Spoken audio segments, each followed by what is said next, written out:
Hey guys, we're going to be solving a system of equations by substitution using this this pair of equations.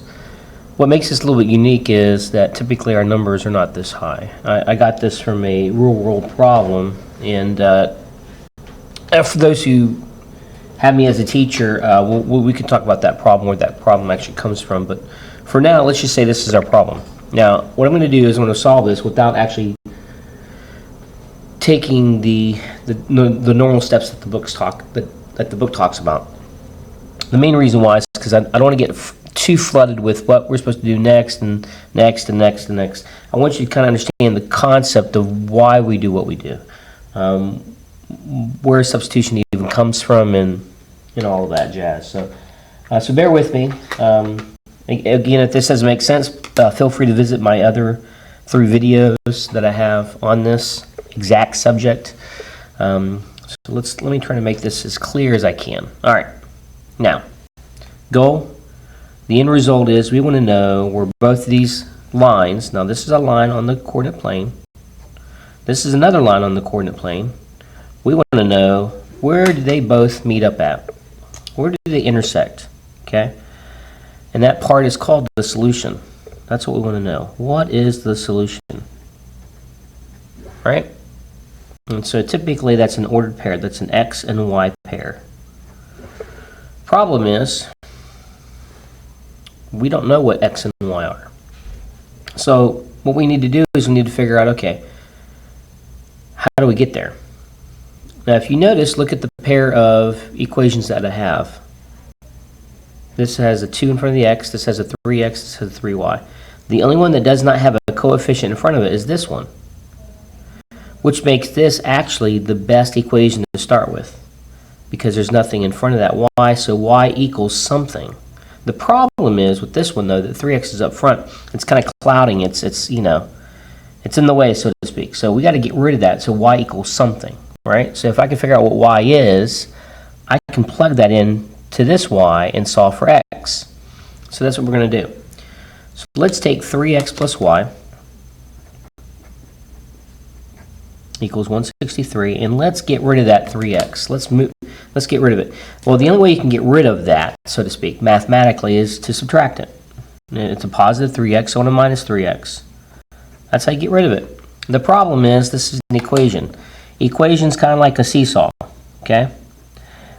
Whatever you do to one side, you got to do to the other side. If you don't do it on the other side as well, what's going to happen is it's no longer going to be level, okay?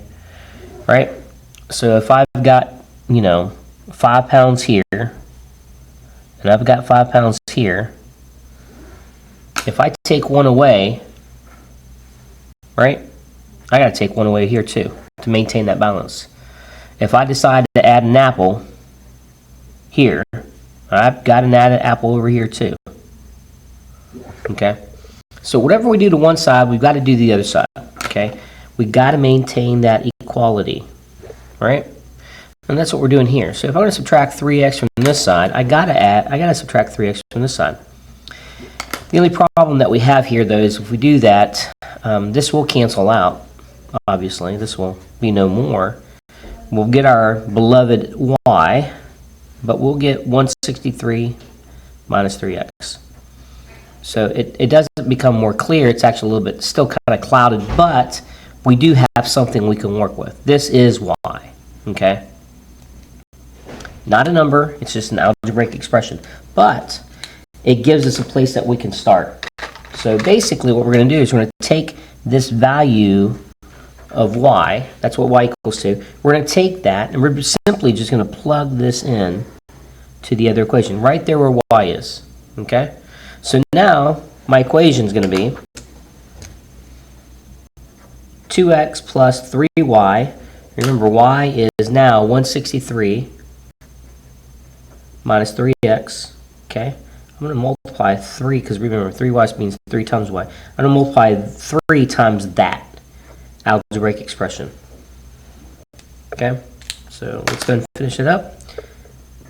And then let's go and solve. We've got a distributive property, so we're going to multiply 3 times 163, and then 3 times negative or minus 3x, which is now minus 9x. 3 times 3 is 9.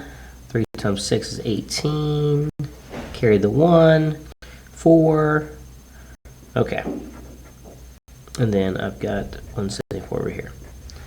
We're going to combine like terms. These two are like terms. So 2x minus 9x is negative 7x. I got this plus 489 or positive 489. Now I've got a two-step equation. We simply solve the two-step equation. We got to get x all by itself. Right? In order to get x all by itself, we got to get rid of that 489. Whatever I do to this side, I got to do to the other side. Subtract 489.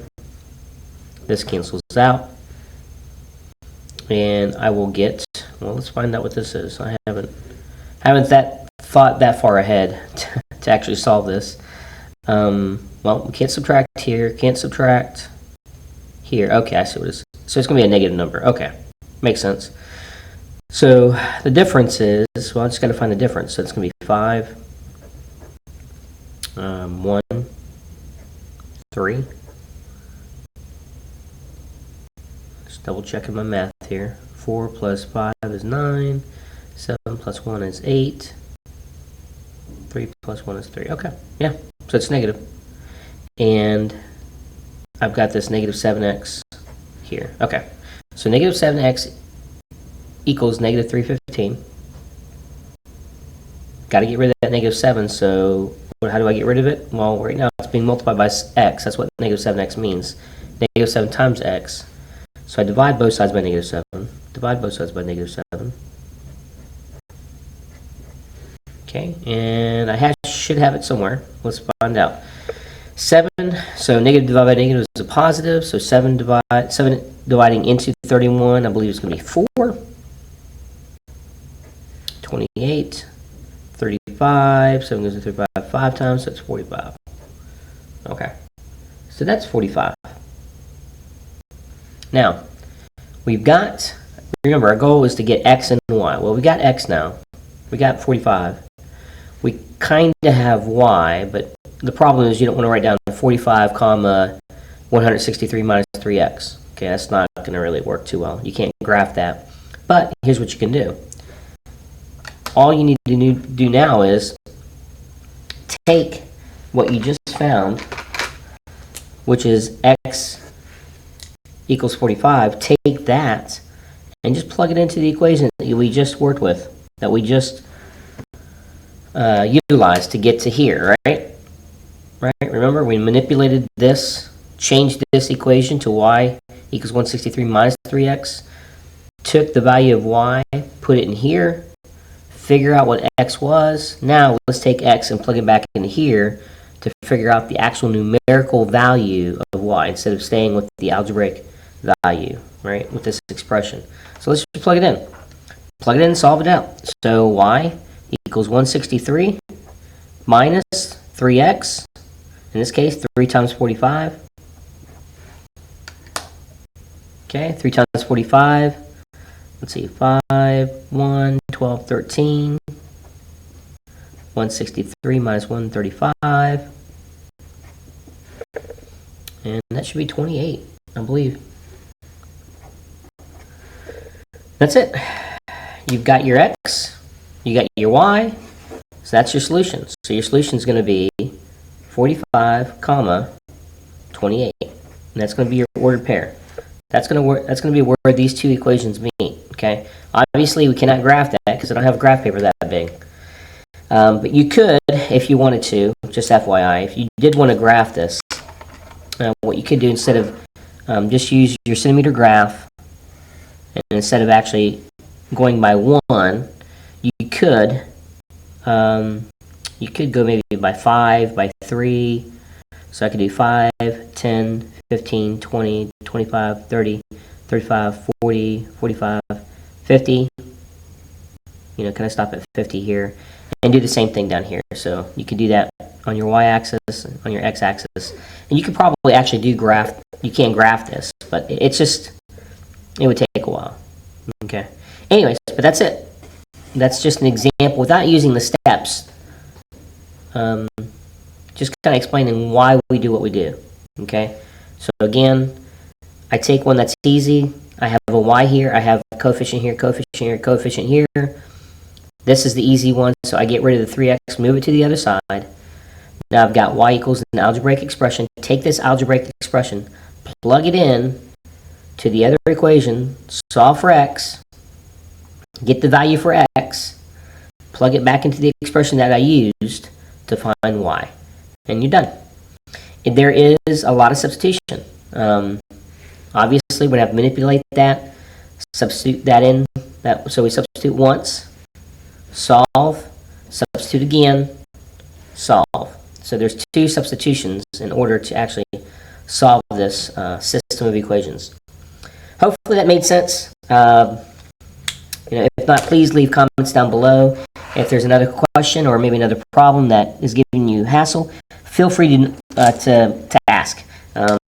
By all means, students, my students, it could be anybody. Whoever views this channel or views this video and wants to know a little bit more, feel free. I will respond. God bless, Godspeed. Talk to you later. Bye-bye.